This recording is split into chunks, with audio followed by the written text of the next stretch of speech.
বিকেলবেলার নাস্তা নিয়ে কম বেশি আমরা একটু ঝামেলায় পড়ি। সেই ঝামেলা আজকে দূর করব। আজকে খুবই সহজে এবং তাড়াতাড়ি একটা নাস্তা বানাবো।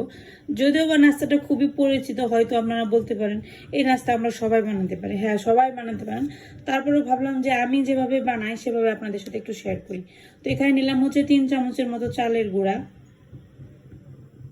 তারপর দিয়েছি 2 চামচের মতো বেসন, এরপর দিব লবণ পরিমাণ মতো, তারপর দিব মরিচের গুঁড়া 1 চামচের মতো, তারপর দিব হলুদের গুঁড়া 1 চামচের মতো।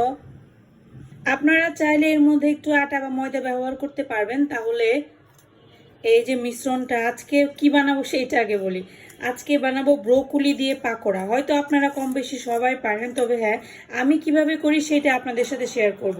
তো এখানে বেসন, চালের গুঁড়া, হলুদ মরিচের গুঁড়া, পরিমাণ মতো লবণ, এরপর এখানে একটু কালো জিরা, এরপর একটু আটা বা ময়দা ব্যবহার করতে পারেন, তাহলে মিশ্রণটা আরো ভালো হবে।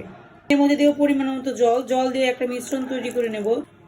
সামান্য একটু জল দিয়ে প্রথমে ঘন করে এটা মেখে নেব, তারপর পাতলা করে একটা মিশ্রণ তৈরি করব আরো জল দিয়ে।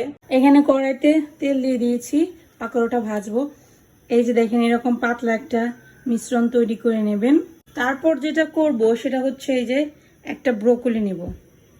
এই যে এরকম সাইজ করে আমি কেটে নিয়েছি। তারপর ব্রোকলিটা এটার মধ্যে ডুবাবো। দেখেন কিভাবে ডুবাচ্ছি।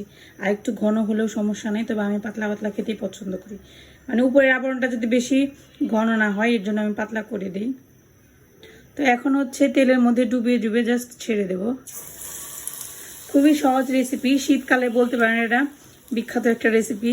ফুলকপির পাকোড়া খায় না এমন মানুষের সংখ্যা কম শীতকালে। আর ফুলকপির বদলে এখন আমি আজকে খাচ্ছি ব্রোকলির পাকোড়া। ফুলকপির পাকোড়াও সেমভাবে বানাতে হয়। আর ব্রোকলি হচ্ছে আমার মেয়ের খুব পছন্দ, এর জন্য ব্রোকলি দিয়ে করে দিচ্ছি আমি। এক পাশটা ভাজা হয়ে গেছে, এবার উল্টে দেবো, অপর পাশটা ভাজি করবো। এই যে দেখতে পাচ্ছেন একটার সাথে একটা লেগে গেছে, এখন যেভাবে চাপ দেন তাহলে দেখবেন যে খুলে যাবে। কুচকুচে বলেন, যেটাই বলেন, আমার তো খুব ভালো লাগে শীতকালে এরকম মুচমুচে পাকোড়া খেতে।